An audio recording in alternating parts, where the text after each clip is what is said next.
happy, that state of happiness that everybody looks for, that peace of mind.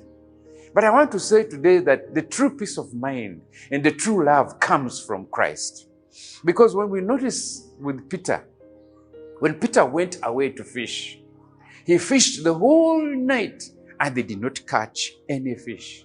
And in the morning, Christ approached the sea and he was walking by the seaside and he asked them, have you caught anything?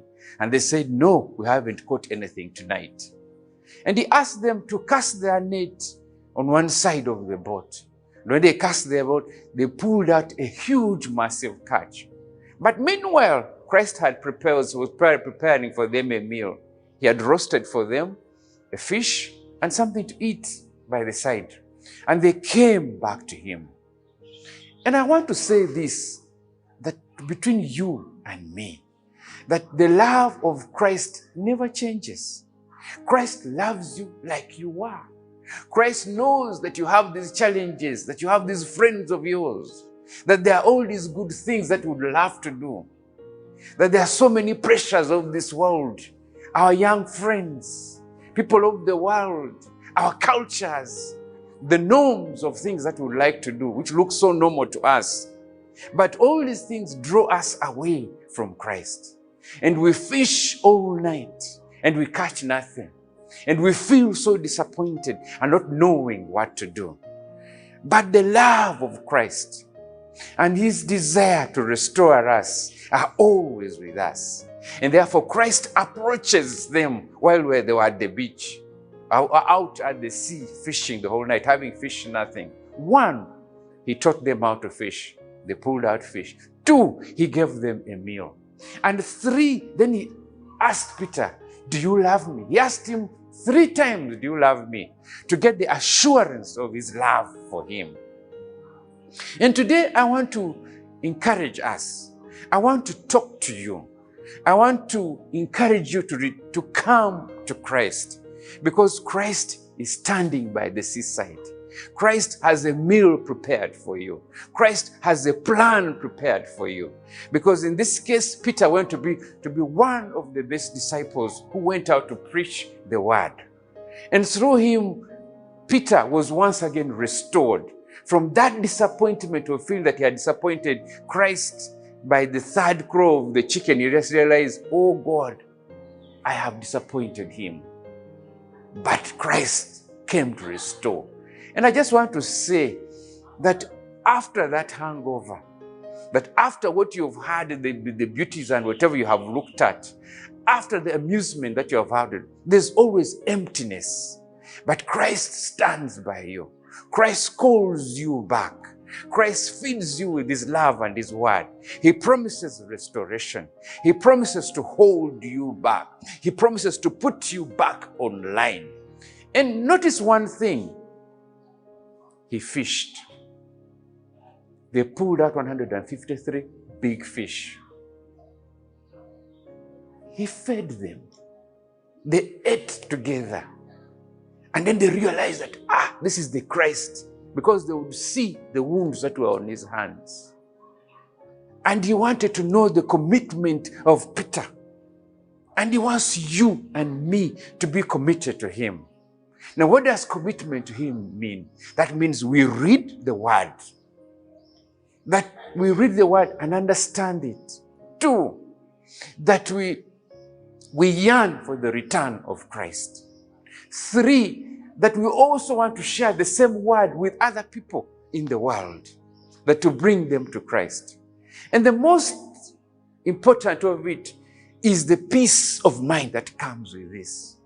Because many times we are so much disturbed, I have to say. And I remember in my youth life, because we are looking out for anything that would make us happy, whether it would spend an evening with friends, or sometimes even smoke a joint with a friend, or sometimes have pleasures of this world, looking for the peace of this world.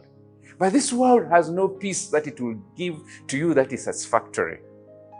In the evening, you'll be glad after those bottles of beer or whatever wines and whatever you have taken. You'll be so happy. But in the morning, you'll be empty. And the evening when you're with your colleagues and making all that fine, everything that you have, but in the morning you are sad. The word in Proverbs says that in the morning you'll feel as if somebody has beaten you because your body is hurting because of excesses that you have gone through, looking for pleasure and peace into your life. But with Christ, there is that peace, that inner peace that you will not understand, that surpasses our understanding. Secondly, Christ looks out for us. He does not leave us alone. In this case, we see what he did for Peter. He went by the seaside and he watched them in the morning after fishing and they were tired. Just like many of us after one evening when we have gone out on these big music shows, when we have had fun with our friends and we are back alone and you are feeling so dissatisfied because everybody has gone away and you're tired and you have a hangover and your thoughts are thinking of what happened last night, which cannot continue. But Christ stands by the seaside and said, have you caught anything? Truly, you've caught nothing. You've had the fun. You've had loud music.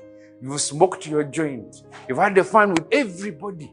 But in the end, in the morning, it's all empty. It's all sad. You're back to where you were because your old lifestyle cannot give you the peace that Christ gives unto thee.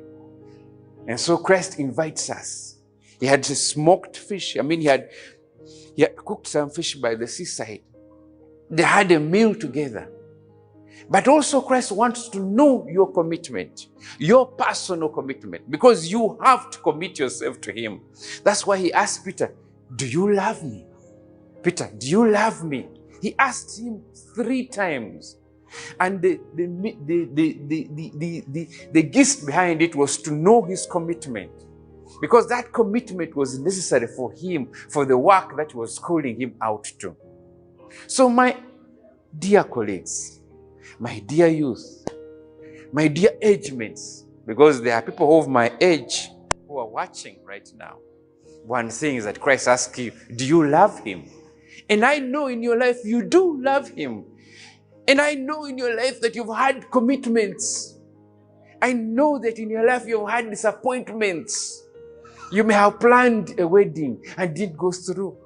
The woman you loved or the man you loved you disappointed you. The colleagues that you had in life that you really relied on, at the last minute they let you down.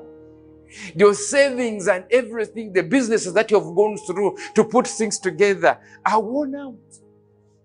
And you feel so disappointed and you don't know what to do. You feel emptiness. But Christ invites us and he asks you, do you love me?